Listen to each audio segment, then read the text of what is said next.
What's up, everybody? Welcome to another edition of the MMA Junkie Preview Show. I am your host, Farah Hannoun, and today I'm joined by Hablemos MMA podcast host, Danny Segura, is going to help me break down all things UFC 319. What's up, Danny?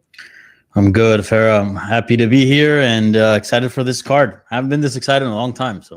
Yeah, I was about to say, do you think this is probably, in terms of buzz, you saw what the crowd was like at the press conference, weigh-ins, buzz-wise, do you think this is the biggest fight of the year so far? I think so. Yeah, the biggest fight of the year, and unless we don't see the booking of Jack Della and Islam, I think this will remain the biggest fight of the year. But even with that booking, that might be bigger in size. But I think this is the most exciting fight booking in the whole 2025. I am beyond excited for tonight.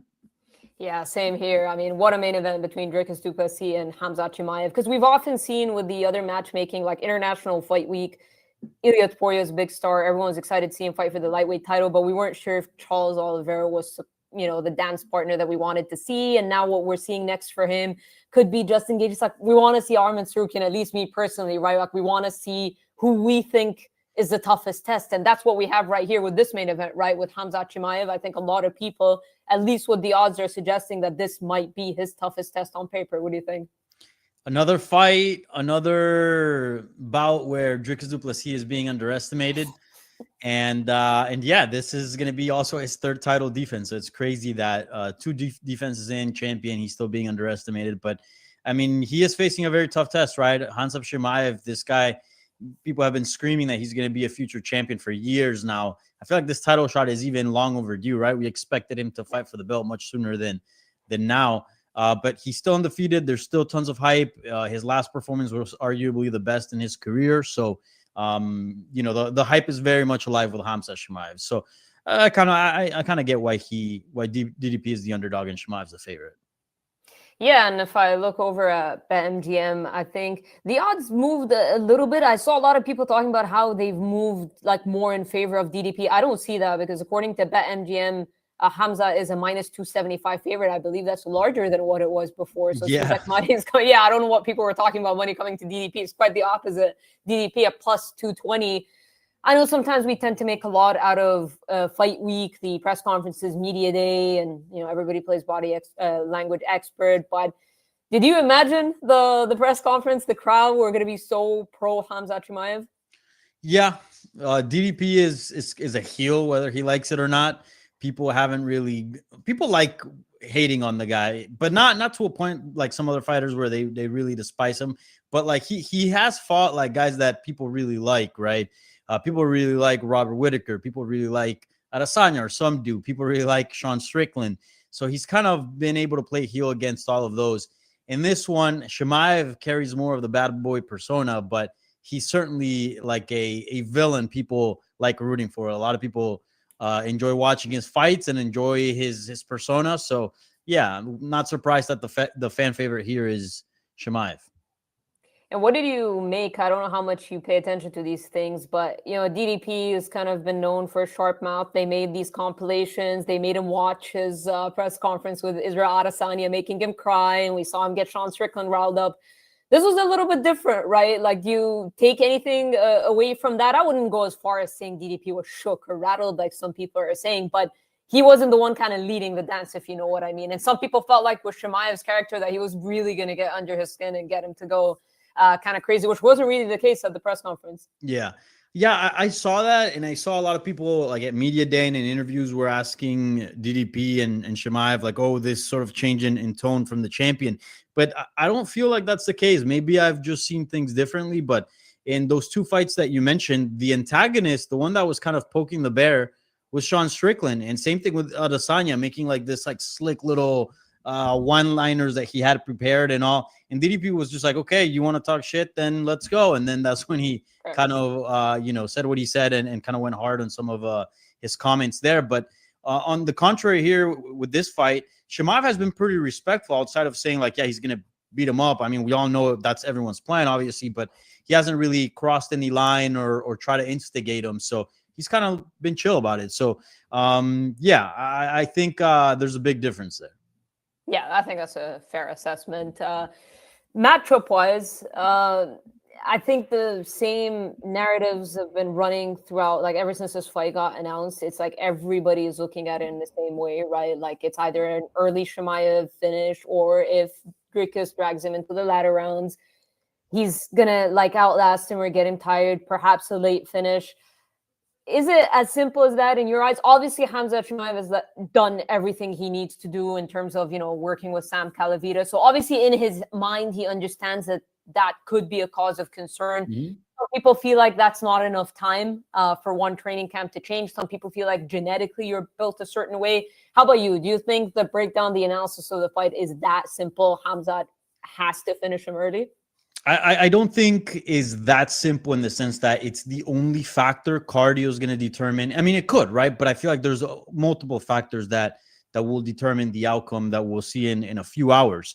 But cardio is one of them. Cardio is one of them. And I would feel like that is sort of the base of everything else, right? We also want to see how much these guys have improved technically, and also what their game plan is as well. That I think is also key. But none of the technique, none of the technique matters. None of the game plan holds if you don't have the cardio to fight, 5 rounds, or if you don't have the strength and the durability to last a storm in the first couple of rounds. Obviously, he's talking about if things were going in Khamzat's way. So, yeah, this is a fight that there's a lot of angles to them. I don't think it's as simple as just the cardio, but yeah, the cardio is definitely a part of this.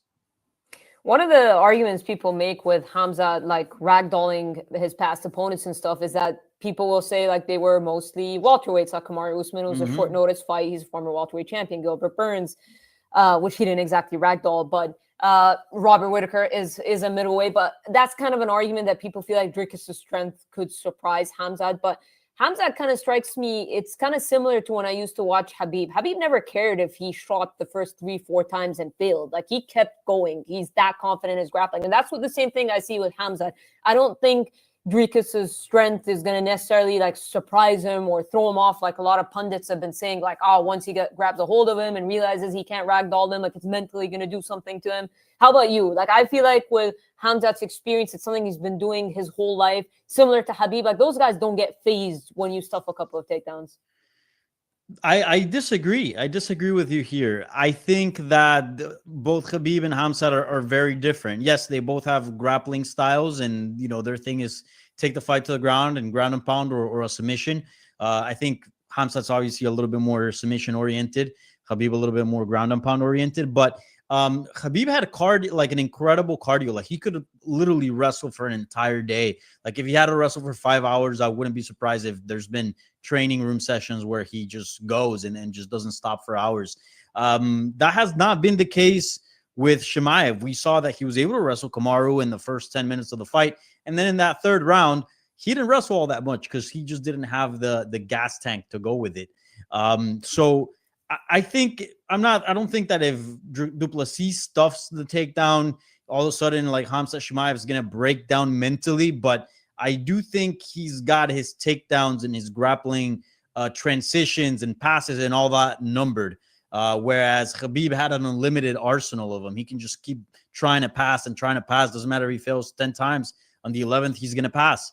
I don't necessarily think that's the case with Chimaev. So I do worry if things don't go well for Chimaev in the first couple rounds.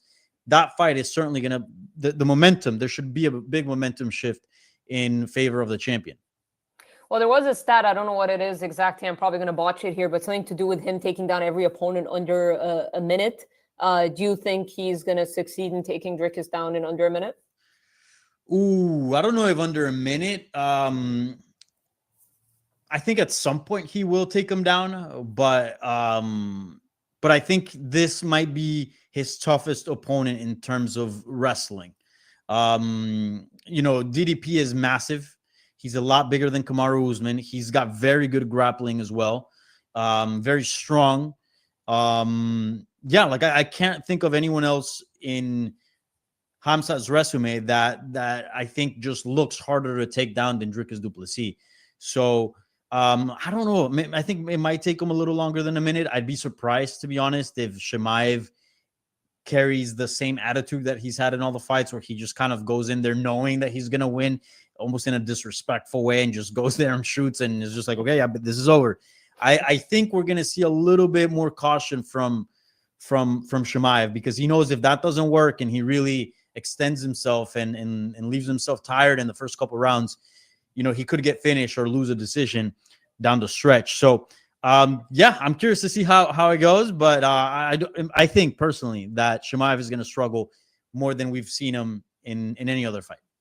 Even when you look at Du Plessis' past fights, like Derek Brunson taking him down, Robert Whittaker, you know, Till had top position. You don't look at those things and think like, you know, if those guys could do that to him. Because, you know, Dricus, I think the way he walks forward sometimes can be a little bit reckless, which is what is going to take you off balance, right? So I don't think it's necessarily like a skill thing. Like this guy's so easy to take down, more than it is like he's such a push forward, pressure forward type of guy. Like he just like lunges at you, that makes it a little bit easier. But you think he changes his strategy a little bit, that it's Khamzat?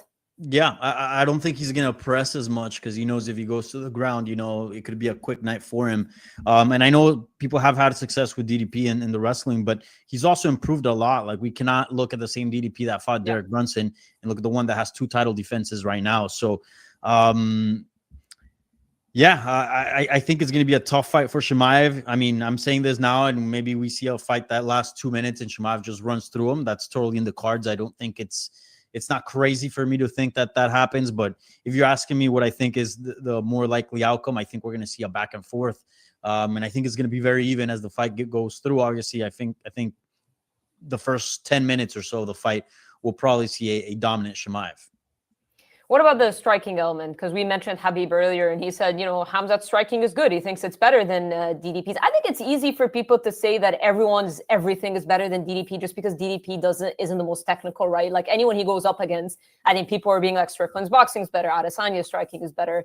I don't know whose grappling's better. Like it's kind of easy to say that because he's not like the most technical looking fighter in the world. But Khabib seems to think that Khamzat should stand and trade with him instead of necessarily going for the takedowns early. But at the same time, some fighters, if it ain't broke, don't fix it, right? Like Khamzat's been able to do that to everyone. And I'm sure confidence-wise, like we see him grapple Luke Rockhold. Granted, it was grappling only. There's no striking and it's not a 5-round fight. But I just find it hard to believe that Khamzat's going to change strategy just because he's that confident and it's been working every single time. But do you think he should stand and strike with DDP, like at least in the beginning, and then later on invest in takedowns? No, I think he's going to look for the takedowns early, but I don't think he's going to be as desperate as before, where it literally looked like they told Khamzat Chimaev in the locker room, is like, bro, if you're going to get out of the first round, we're going to DQ you. Like it almost feels like every time that he steps in the cage, he in his mind, he only has 5 minutes in the fight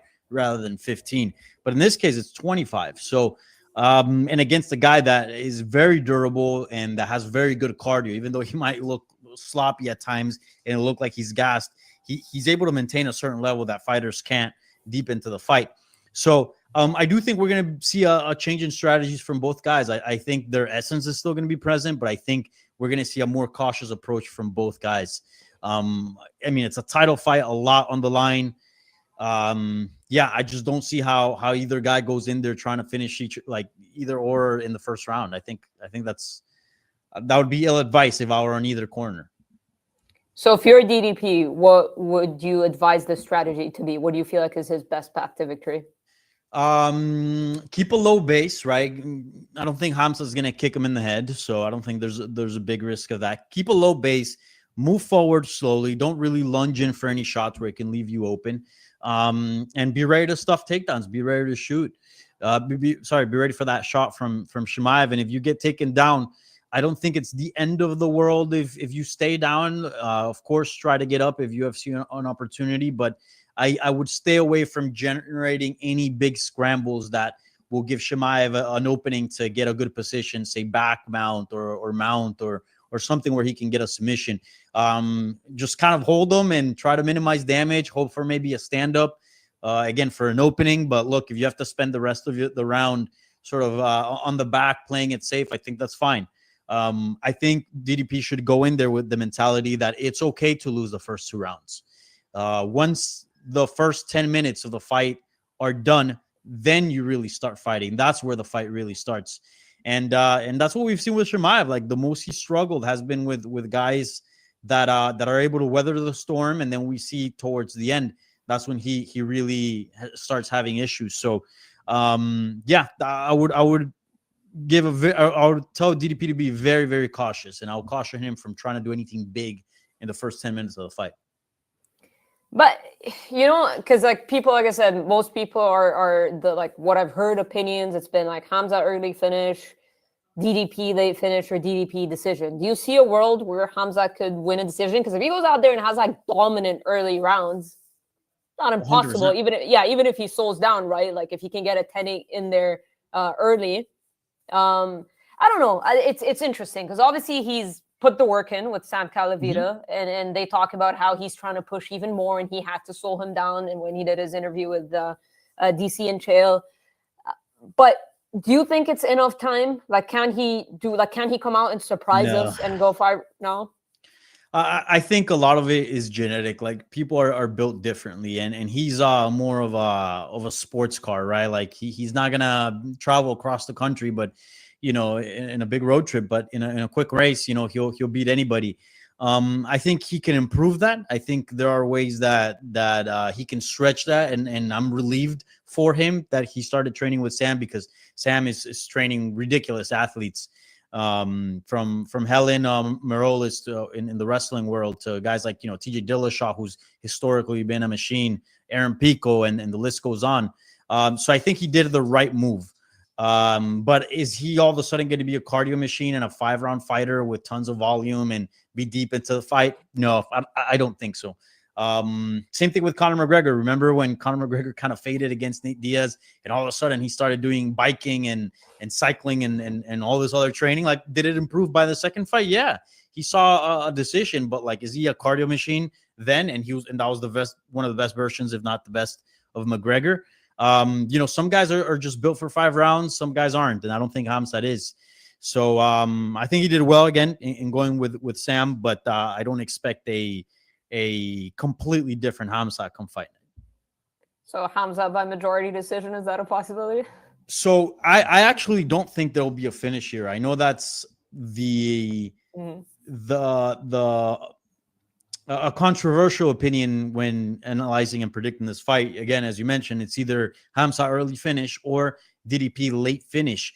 But look, I think that with what I said, with both fighters being a little bit more cautious, especially DDP in those first 10 minutes, Khamzat wanting to pace himself a little bit, I do think we're going to see a fight that's going to stretch out.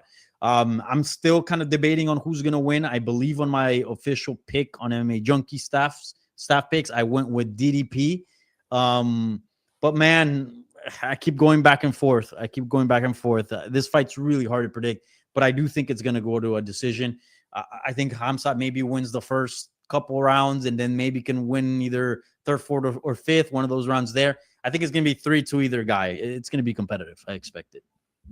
Yeah, for me personally, just because I followed Khamzat's journey for such a long time, and I felt like when he was 2-0 as a pro, and I was there for some of his pro fights before the UFC, that this guy was destined to become champion. But it comes against DDP. It's like, and I don't mean that as any disrespect to Charles Oliveira, but when Elliott Topuria was booked against him for the vacant lightweight title fight, it was quite a confident pick. Now, I've been high on Topuria for a long time, but I was pretty confident. Well, this one, I feel like of all the middleweights that Khamzat could have been matched up against, right? Because it's all the stuff that we talk about that could potentially be his weakness in terms of like pressure, pace, cardio, all that stuff.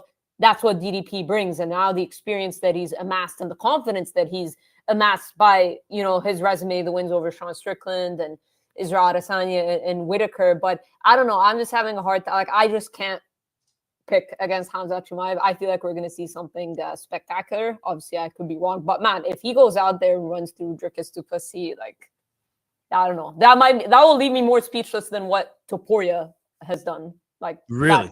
Yeah, because Topuria... Then knocking out Max and Volkanovski was the one that surprised me. Once he did that, I felt like the rest was like not like inevitable, but I was confident picking him like without hesitation. But with Khamzat, like with everything because I haven't seen like this much doubt surrounding Khamzat ever since he's joined the UFC. You know what I mean? Like, yeah, it's always been like Khamzat's probably going to dominate, but this is the first time I'm seeing a lot of pundits and analysts and just people in general. Granted, he is the favorite, but we all know that the betting odds don't really mean too much. It's kind of like a popularity contest at times. But yeah, I don't know. I'm just feeling it from Khamzat. I could be wrong. Like DDP is always underestimated, like you said. But yeah. But Look, this is a very tough fight to predict. It's funny because, like, since he joined the UFC and I saw his first couple fights, okay, there's championship material here. And as he went on, especially in those early days, you're like, okay, this guy's bound to be future champion.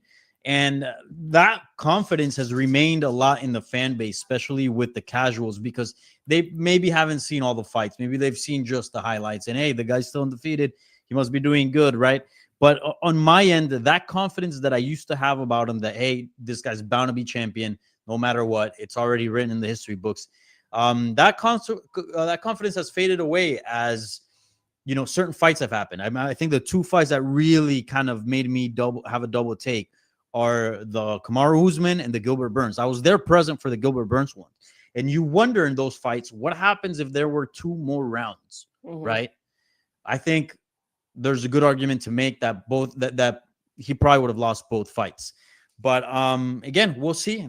We're finally going to get 2 rounds. DDP is bigger than Kamaru. DDP is bigger than Burns. Kamaru only had a week to prepare. I mean, this guy's had an entire training camp. So I do think this should be Chimaev's toughest test. But again, we'll see tonight. Yeah, and I want to look at some of the individual odds, but they're not popping up entirely. Like I can see so it's like plus 525 du Plessis. I'm assuming it starts off with knockout, and then but Goes can help me out here. I can't see the continuation for some odd reason. It's like but I want to see the individual odds. I'm seeing plus 450 for Chimaev, probably by knockout, plus 125 submission, plus 350 decision, if Goes can help me out.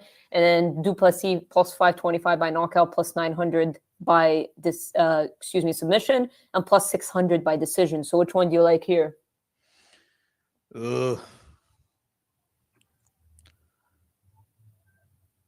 Seems like the most likely odd outcome, according to the odds, is Chimaev by submission at plus 125. I like the decision. You're getting what, like plus 500 on Chimaev decision, and I think it's like plus 600 on DDP decision. Look, go flip a coin, go either way, but plus 350 Khamzat by decision, which is 350. It's still pretty good. I mean, it's good, but it kind of contradicts everything that people have been breaking down, right? Like plus 600 DDP decision. Isn't the whole narrative that DDP wins again, outlasts him?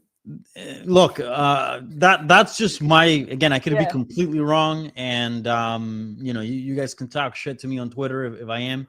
But definitely, if I do hit this, praise me, because I really do think it's going to be a decision. And I know it's a very contrarian opinion.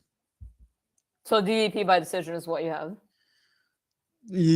Sure. Yeah. No, let's go Khamzat decision. Fuck it. I'm changing again. Oh, wow. Okay. Yeah. Let's go Khamzat decision. Did my little speech impact your... I don't know. Honestly, that fight's so close. It's just pick somebody by decision, hope it lands if you're going to bet. Yeah, I'm not gonna lie. It's a little bit of bias on my part just because I've been covering him for so long and raving about him for so long. That doesn't mean if DDP wins, I'm gonna be entirely shocked is what I'm getting at. But for me, it's like I just feel that Khamzat is gonna win this fight. But by decision, look, almost feel like him winning by decision is gonna impress people more, right? Because that's what everybody thinks he has to run through him. So if he can go out there in a 5-round fight and outlast the guy that's been outlasting everybody in DDP and getting the late finish over Adesanya, I think was round 4, if I'm not mistaken. If you go out there and beat it, unless it's like domination in the beginning, complete slowdown, controversial decision, like, no, he shouldn't. Because you know where you look at the lasting image of a fight, that it's like what they were saying with the Usman fight, right? Like some people felt like Usman should have won because the lasting image was and Usman rallying. You don't really think about the beginning, but yeah, it is tough. It is tough, but yeah, I don't know what I would pick Khamzat. I'm gonna go Khamzat by submission, but that's like the least money you could make. But I'm gonna go Khamzat. Okay. Khamzat by submission, but the most likely outcome according to the odds makers. Yeah.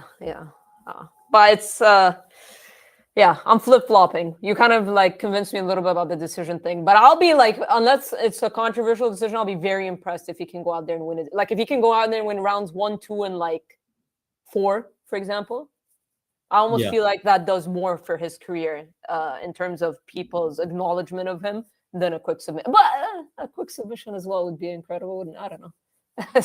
At least he'd answer more questions is what I'm trying to get at. Yeah, no, 100%. He Yeah. would answer more questions if he were to win a decision here. And also, if you look at like Chimaev's submissions, like I don't want to say the guy's not technical because obviously that he is, but a lot of it is him just powering through. Like he's so strong, like he did with Robert Whittaker. I don't think you can do that to DDP. I really don't. Could I see maybe some like jujitsu expert like doing something slick and catching one on a heel hook? Okay, yeah, but like taking him down, dominating, kind of big brothering him. I don't know if you could do that. Or at least with these to the point of getting an early finish. But again, that's just my opinion. Well, we all know what Khamzat's going to want to do. Like after the takedown, he's going to want to transition to the back, take the back. That's his go-to.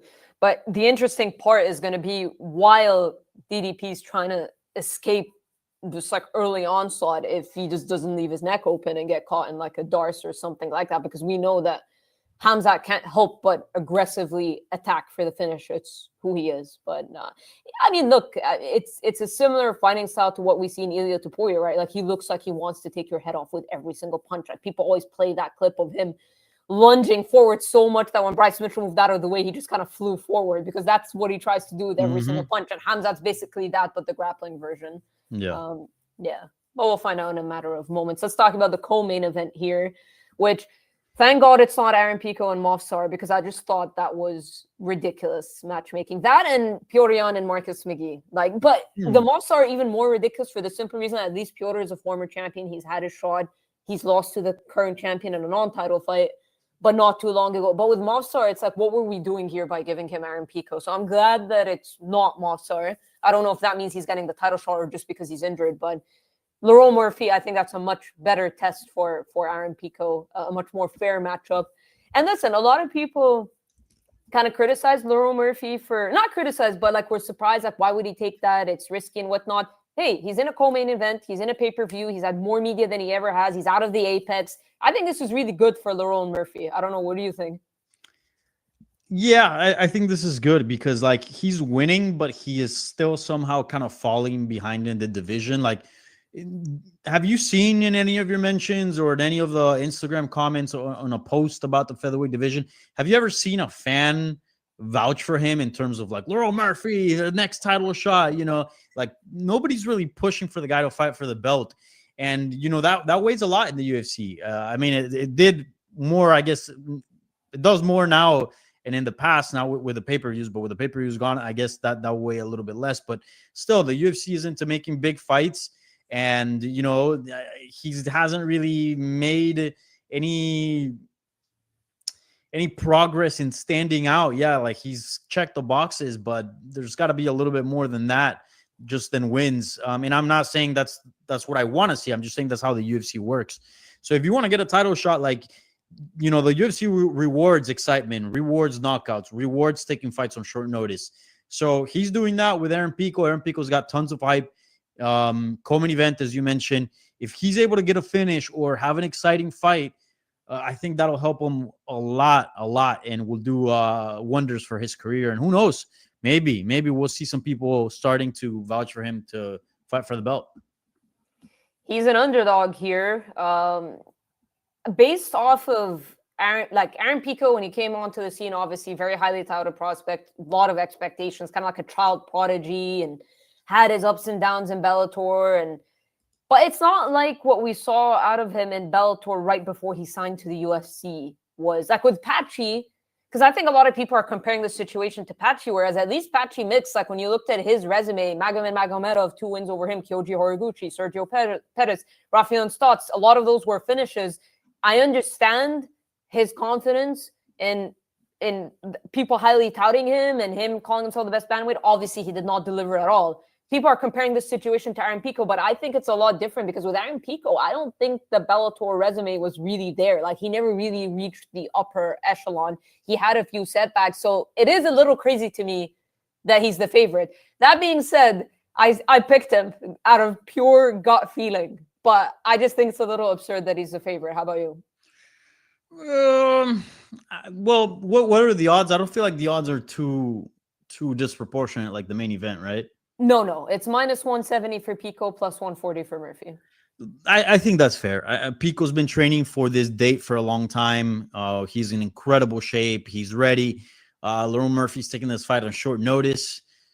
So I do think it's fair. And I do think Pico is about a top 10 featherweight. So look, you take a short notice fight against a top 10 featherweight, unless you're the champion or the next one up, most likely you're going to be an underdog, right? Like that kind of makes sense to me. So I don't have a problem with the odds. I do think that Aaron Pico's resume is not that great in terms of the name value. Like it's not really there. If you look at it, you're like, what? He's only got really like 2 or 3 names that really stand out. Outside of that, it was a lot of unknown guys, which was fine at the time, obviously, because he was still coming up. But I kind of compared it to the situation of Kayla Harrison. Like Kayla Harrison also didn't have the biggest names when she entered the UFC, but it didn't matter because you still saw what you saw, right? Like the way she moved in that cage, the way she got those victories. Yeah, it wasn't against the biggest names, but you can still see world-class talent there. And So I do think that Aaron Pico is the real deal. I do think he's going to have a way better debut than Patchy Mix. I was the one that was kind of not too sold on Patchy Mix, and some people were calling me a hater at the time. And then the fight, I didn't think he was going to look that bad, but still, I did think that Mario Bautista was going to give him a tougher fight than what people expected, and we obviously saw that.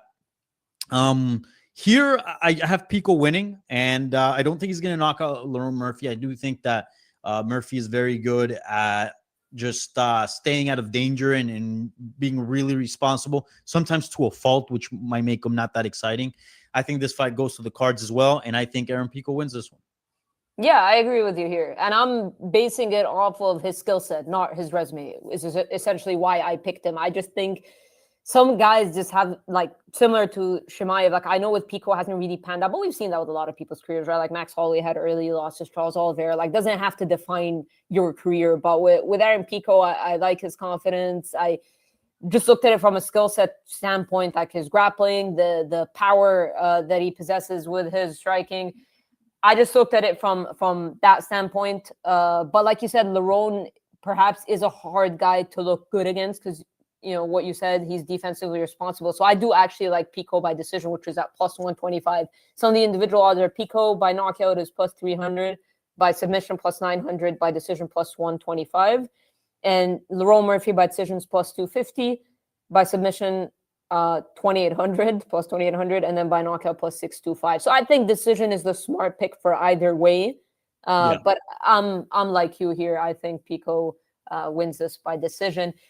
A lot of you think, because featherweight's a little interesting right now, the top of the division, right? It seemed like Yair was going to be the guy just because of the whole Noche UFC thing, but everything has changed since then. We don't know what's up with Movsar. Did they not rebook this fight because he's badly injured and Aaron Pico wants to fight, or is it because they pulled him because he's going to fight Volkanovski? The way Volkanovski is speaking in interviews, not that he's a guy that really gives too much, but it doesn't seem like he's been told it's Movsar. So what do you think? Do you think the winner here could end up with a title shot? I think so. Not Lerone Murphy, though. He's going to have to get the knockout of the year or some shit like that, or like the fight of the century for the UFC to be like, you're next. But I do think he can gain a lot. Again, not only another win, but if he's able to have something exciting and show the UFC a little bit more, maybe he could find himself in a title eliminator. But look, Aaron Pico, he's a guy that I think the promotion really wants to get behind him. There's a reason why he's in a co-main event spot right now. So, look, it wouldn't be crazy if he wins. It wouldn't be crazy if he gets the next shot. You already saw Volkanovski having some beef with him and having some back and forth. I don't see the champion paying attention to Lerone Murphy. I don't see the champion really talking about Evloev. Whenever the Evloev conversation comes up, it's like, yeah, I'll fight him. Like, he's kind of done the job, but he's not cutting a promo for an embedded or a countdown like he is with Pico right now. So I think Rio recognized Rio. I think both guys really respect each other, and part of what they were talking shit to each other was that because they know the game very much to how Volkanovski treated Elliott at some point, if you remember. So I I think if Pico gets like a knockout, especially like does something incredible, it wouldn't surprise me if he gets a shot, keeping in mind the state of the featherweight division. Yeah, and especially because I think Volka is eager to fight, so I think it's going to come down to honestly who's ready. Yeah. And with Movsar being out to due to an injury, he still needs to get into a training camp. Don't know what the situation is with Yair Rodriguez. I'm not sure if you've heard anything in He's there. injured. He's injured. Last I heard was weeks ago that he was injured and he was doing rehab, trying to avoid surgery. So it was like something like pretty serious, which is why he couldn't compete at Noche UFC. But I haven't heard anything else since. I don't think he's had a surgery, or else we maybe would have heard about it. But I know that he's injured. I don't know at this exact time, maybe in the process of recovering or just recovering. But yeah. Oh, well, there you go. Then that just makes me think even more that you think even if Lerone Murphy wins, no matter like even if he wins like a decision here, because if you're saying Yair is recovering and Movsar is recovering, I'm pretty sure Volkanovski wants to fight before the end of the year. And if those guys can't make it, who else looking at the landscape of at 45 would it be? John Silva. Oh, yeah? People love John Silva. Yeah. If he's able to knock out the guy that just fought for the belt at Noche UFC. Good shout. Yeah. Yeah. Yeah. But again, look, if John Silva loses, then they're gonna have to give it to either Evloev or Lerone Murphy, right? Like, I don't think it's impossible for those guys to get a title shot, but I do think it's not result dependent. I think it's circumstance dependent. On like these other guys that are more marketable, I think that's result dependent. Yeah, because I've noticed now with a lot of like champions and stuff, it just comes down to a matter of who's ready to go and when they want to fight and like who's ready to fight them at that particular time. I think that's what the UFC model has been based on a lot. If the stars and the guys they want can't make it or don't win the fights that will get them to a title shot, I feel like with the UFC, it's like if Volkanovski says, all right, I want to fight at MSG, it's like, all right, who's ready to go at MSG? That's what it's going to come down to. And I can see guys like John Silva and those guys, like if they could win, like wanting Aaron Pico, being down to make the quick turnaround, even if it doesn't result in like a complete training camp for a title fight. But yeah, interesting times but pretty crazy. I mean, if Aaron Pico can come in here and, beat Lerone Murphy and get a title shot off of that. Yeah, it would be crazy. Let's move down along to Carlos Prates and Jeff Neal. Both guys pretty adamant that this fight is not going to get out of round one. Pretty fun matchup. I think it's perfectly placed. I don't know if this is me jinxing it, but like I just don't know if I can with this fight. I think this is going to be a pretty exciting matchup and has a pretty good spot on the main card. What do you think of this fight and what they believe it's not going to get out of the first round? Both guys saying that. Is that what you think as well? Nah, it's gonna go to distance. It's gonna go all 3 rounds. Jeez, I swear.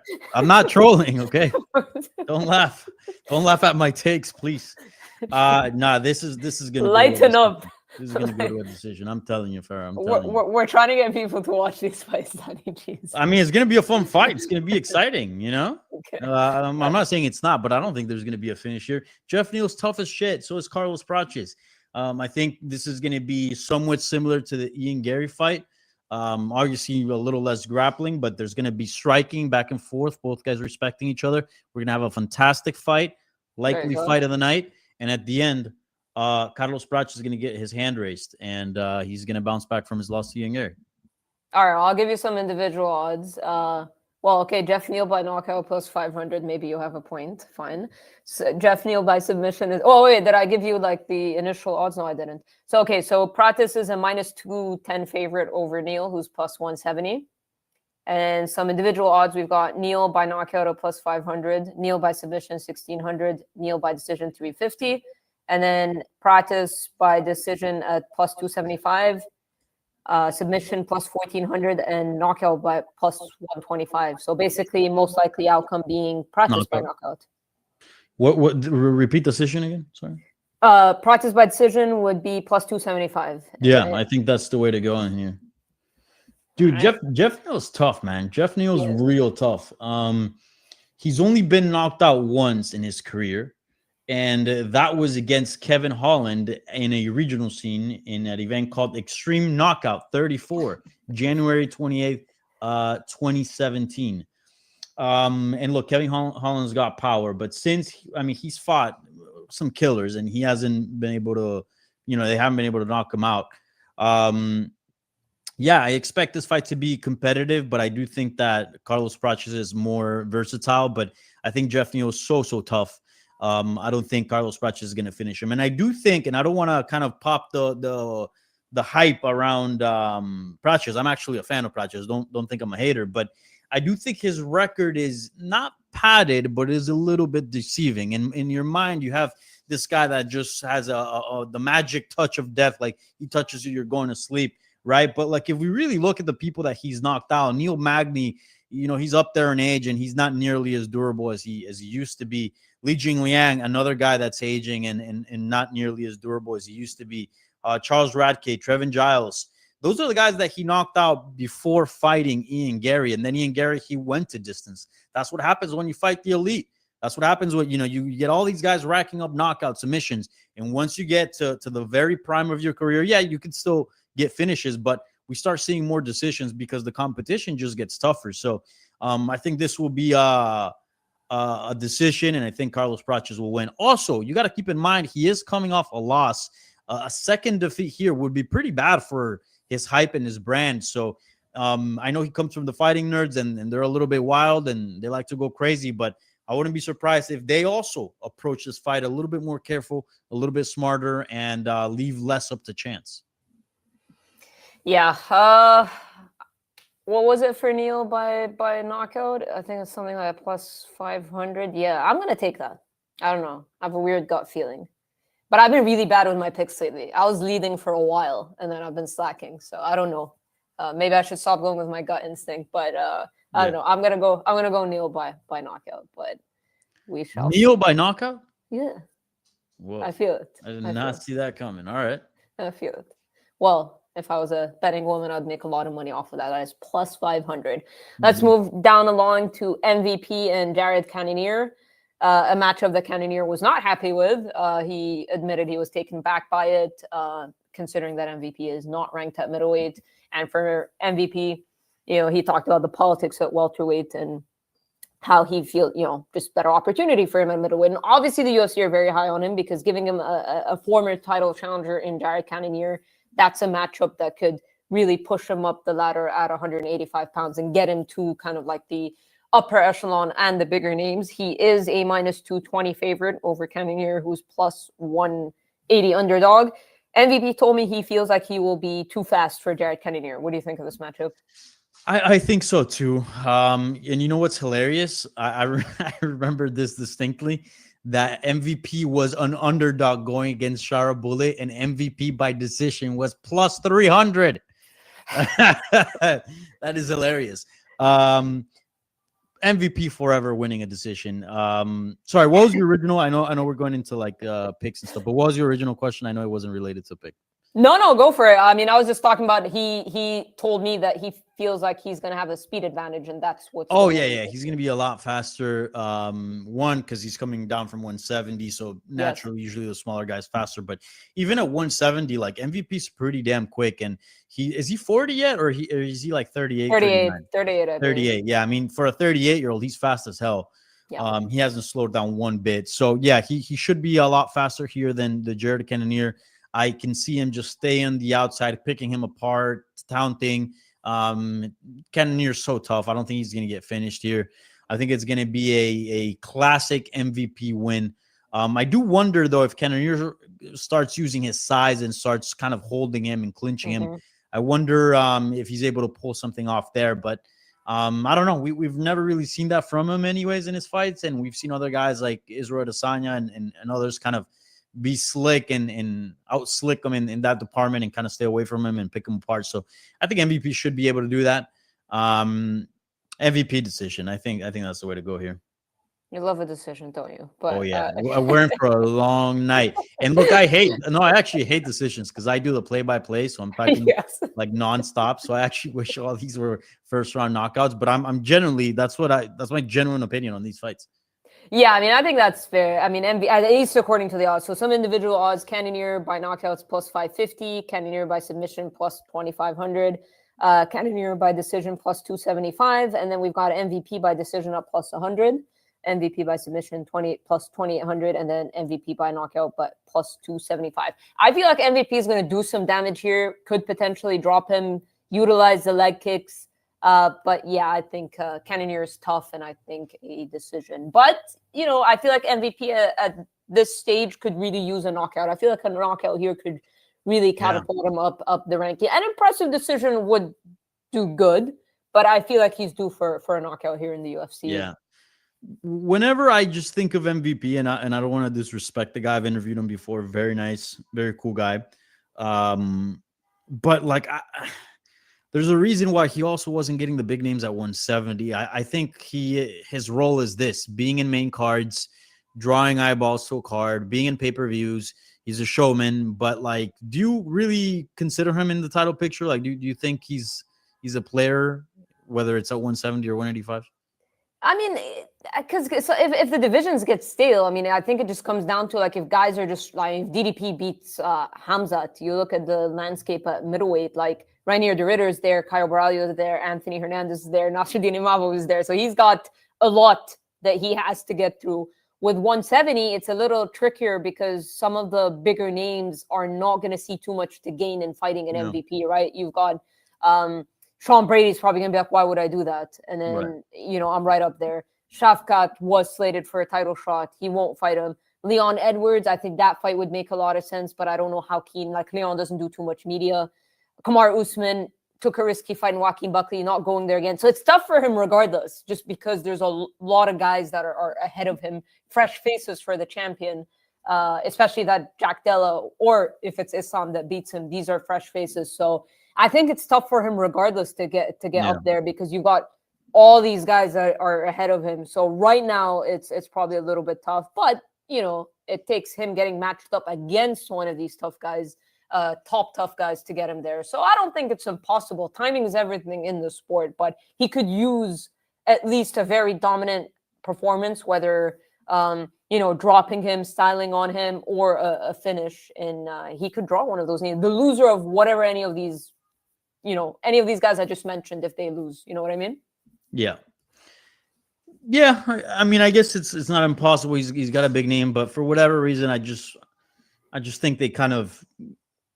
I wouldn't even be surprised if maybe they've talked to him already and kind of been like, look, kind of like the Kevin Holland treatment a little bit. Like, we're gonna put you in good spots. We're gonna give you fun fights, but that's mainly it. I don't know. Well, that's what I'm saying. Like, these guys are going to like, I know Cannonier is coming off of a win over Gregory Rodriguez. He rallied, but he was on a 2-fight losing skid before against top guys. So that's what it's going to come down to. I don't think any of these guys that are coming off of a win that are on the cusp of title contention are going to want to fight him. Like, why would you? You know what I mean? Yeah. Like, even Jared Cannonier is looking at this like, why am I fighting him? So he's just not a guy that is easy to look good against. Outside of Douglas Lima, who's ever really looked good against him. Like, Logan Storley was boring as hell. I was there in London. Like, he did what he had to do, but it was boring as hell. Like, you're not going to look good against MVP. That's just the reality. So that's where it gets tough for him, in my opinion. It's just, I don't think too many people are going to want to fight him unless the UFC backs them into that position where they're coming off of the loss. And I don't think the UFC is trying to promote a 38-year-old with a style that's very complicated and could lend itself sometimes for boring fights. Yeah, I mean, that's what I'm saying. I don't think they're going to go to bat for him in terms of like, you got to fight MVP or else we're going to cut you. You know, like, I don't think that's going to be. Yeah, well, that's what I'm saying. MVP could use like a finish here, and then I think he draws, like, if he sticks at 185, he'll literally draw, like, maybe if Borralho loses to Imavov, he can draw Borralho, something like that. That's what I see. But either way, big spot for him, big opportunity at 185. So we went with MVP decision at plus 100. The main card opener between Kaya Sakura and Tim Elliott. Big spot for Kaya Sakura. I mean, Elliott was very honest about himself, basically called himself a gatekeeper and basically said, you know, if Asakura loses this, like, he's at the right, you go from, you know, the highly touted guy from another promotion, loses to Pantoja. Sure, Pantoja's been beating everybody. and then you fight Tim Elliott. He's like, if you can't beat Tim Elliott, you can't, like, you have no business being in the UFC. He didn't even say you have no business being a title contender. He's like, you don't have any. No, that I disagree with him. Yeah. You can have business being in the UFC, but definitely not a title contender. Yeah. I think he was a little too harsh on it. But Tim Elliott, I don't know if you remember. I'm pretty sure you don't watch The Ultimate Fighter. I think I'm the only one on the staff that does. But he was talking about, like, I think it was the season 24 that he won. He kept, like, arguing with the guys, like, that had these dreams, like these young guys. He was, like, crapping on all their dreams. He's like, guys, like, this is not gonna go the way you want it to. He's always been such a, like, way too honest. I don't want to call him a pessimist, but a little too on the pessimist realist side. But he's, like, he's landing big fights. And he said, I wouldn't even be on this main card if it weren't for Kaya Sakura. But, big spot for Sakura. It's my spirit animal, Farah. Yeah, with you calling all these decisions. Are you calling a decision here? I'm just casting pain on me with all these decisions. Keep in mind, I'm going to do the play-by-play. You're in the mood to write today, it seems. But, no, I'm not. I'm actually not. Well, Sakura's a minus 300 favorite over Tim Elliott, who's plus 250. Who are you leaning? I picked Sakura. How about you? Yeah, Sakura. I think a lot of people are making a lot about his loss to Pantoja, but Pantoja has looked so good. I think he will do that to anybody. Sakura is explosive. He's got power. He's got experience. He's got youth. Tim Elliott's 38. That at flyweight is quite old. I think he's going to give him a tough fight. I think it's going to be a respectable effort. But I'm kind of feeling by decision. No. I'm kind of feeling a Sakura knockout here. Okay, I know Tim Elliott's tough, and he's only been finished once in his 34 fights, but I don't know, something, Tim Elliott is probably going to try to look for the ground, right? I think that's probably his path to victory. Mm-hmm. And Sakura's got that jumping knee. I don't know, either a knee's going to catch him on his chest or on the chin, then a few more shots to follow up. I can see a TKO going for Mr. Sakura. All right, finally, let's get, well, let's see, Sakura. What do we have? Sakura by knockout. So Sakura's minus 300 favorite. We've got Sakura. I don't see any goes to help me out here. I see. So Sakura by decision is plus 150. Sakura by submission is plus 1400. I'll wait until Goes helps me out here with Sakura by knockout, which is what you're going for. Yeah, I mean, Elliott is a very good scrambler. Mm-hmm. His fight with DJ was a lot of fun. Yeah, he's confident. He's confident on the ground. But yeah, I picked Sakura. I could see Sakura by submission. Sakura by submission. Oh, sorry. I could see Sakura by knockout. Sorry. I was reading the plus 1400 thinking that was Sakura by knockout. That scared me because I was going to be like, Danny's about to be really, really rich. Yeah. But Sakura by submission is plus 1400. But I'm waiting for Ghost to answer me on Sakura by knockout. Plus 150. Sorry, I didn't see it. Yeah, plus 150 by Sakura by knockout. That's what you're going for, right? Yeah. I think that's live. Yep. Well, anything you want to highlight in terms of the prelims, Segura and Eric Nolan? I think Segura is the biggest favorite of the card. Clearly, UFC putting a lot of stock in him because I know how much Dana loves the Contender Series and absolutely loves it when guys are willing to compete, make quick turnarounds. He's training with Khamzat Chimaev. He was in the freaking press conference, so clearly getting a massive promotional push. He is a minus, 1,200 favorite if I'm not mistaken. Crazy. Yeah, I don't think anyone should ever be that big of a favorite. No, stay away from those numbers, people, please. I don't know why anybody would ever play like those numbers. Like it adds maybe like $1 if you put like 500K or something. Like those don't do absolutely anything. Just stay away from them. And as great as Segura is, I don't think Drake's going to be betting on him. Like I don't think he knows him yet to put that. So yeah, those are the only people who are going to put the millions down or whatnot. So yeah. But nonetheless, pretty cool to see him get this spot and this opportunity. What else we got on the? There's some fights that I like. One fight, and I want to criticize the UFC here. Why the hell is Jessica Andrade and Lupi Godinez going down on this card? Like this should be happening next month at Noche UFC. Yep. And why the hell do we have like Cedric Dumas versus like Zachary Reese or something at Noche UFC? Like, what is that? What? Lupi is a big representative of Mexico. Jessica Andrade speaks Spanish. I had her on my YouTube channel, MMA, this week. That's a quality women's MMA fight right there. That fight clearly lacks Mexican talent and also just names. You get a former champion in there against a rising Mexican star. You know, why not? You know, sometimes I don't understand what the UFC is doing here, but that fight's going to be fun. First former champion that Lupi Godinez gets. Yeah. She's always been on the cusp. Like since I saw her fighting outside of the UFC, I'm like, ooh, this girl's got potential. And then at first she was just taking a bunch of like fights on short notice. So you kind of forgave her with some of the losses. But now that she's matured a little bit, I believe she's 28. She's in the rankings. Whenever she's had to take that big step up, you know, say with a Mackenzie Dern or did she fight Verna, or am I mistaken? Lupi Godinez. Verna? Well, yes, it is Verna. Yeah. Yeah. She lost to Verna, then Mackenzie. So whenever she's had those big step ups, those title contenders, she's fallen short. So this is a big fight. Let's see if Lupi's able to turn a corner. I do think the world of her, technically speaking, but I think mentally, sometimes she's not up for those fights. So yeah, let's see what happens in this one. I really have been surprised by Chase Hooper's evolution. I kind of just thought it was this, you know, young looking kid that they brought in to sign to kind of, you know, spice up the prelims, and had an interesting style, and didn't really think he was going to be more than that. But he's kind of really rounded out his game. His striking has gotten really, really good. Very dangerous fighter.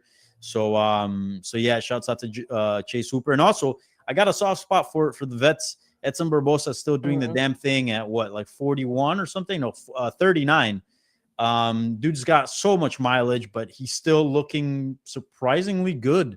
There's a lightweight fight. Happy he's a lightweight, a little bit more healthier weight class for him, and he's fighting another vet in Drakkar Klose, so that should be a fun fight. So yeah, I'll highlight those three right there, those three names.